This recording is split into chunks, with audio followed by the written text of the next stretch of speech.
Hello, this is your urban amateur gardener from Houston, Texas, Mo. And I thought I'd give you a quick garden tour. I haven't done this for so long, probably 10 years at least, maybe 13.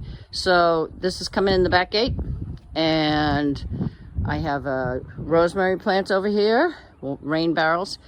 Along the wall is kumquat trees and kale parsley plants in buckets. I love having things in buckets.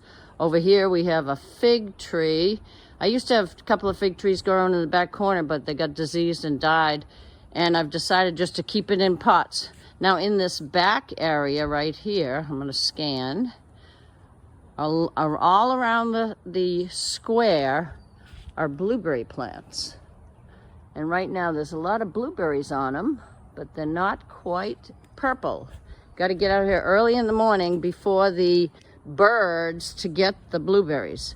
And this is a bed that I sometimes have greens growing in and beans and stuff like that, but this year I'm going to leave it fallow, and I'm going to just cover it with mulch so not too many weeds grow.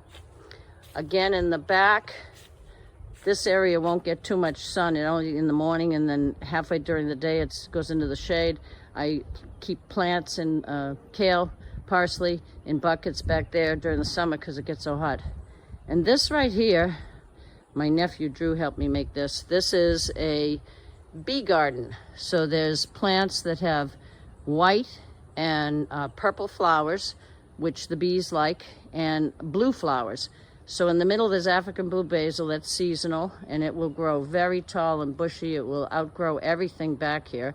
2 sage bushes, some Mexican heather, and oregano. So that is for the bees. That's the only reason I grow it, for the bees. So also it's beautiful.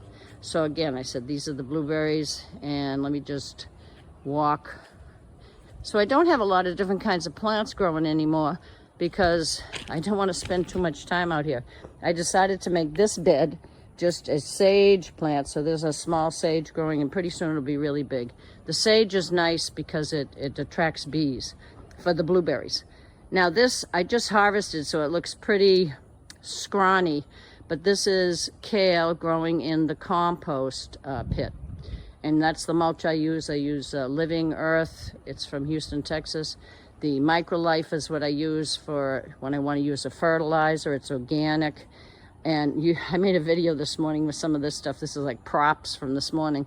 These are the kale and parsley plants that I grow. Kale and curly and dinosaur kale, Italian kale, all year long because that's what I use the most of.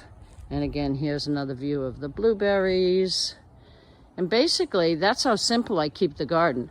I'm going to show you one more thing, which is, I'm going to move a little quick.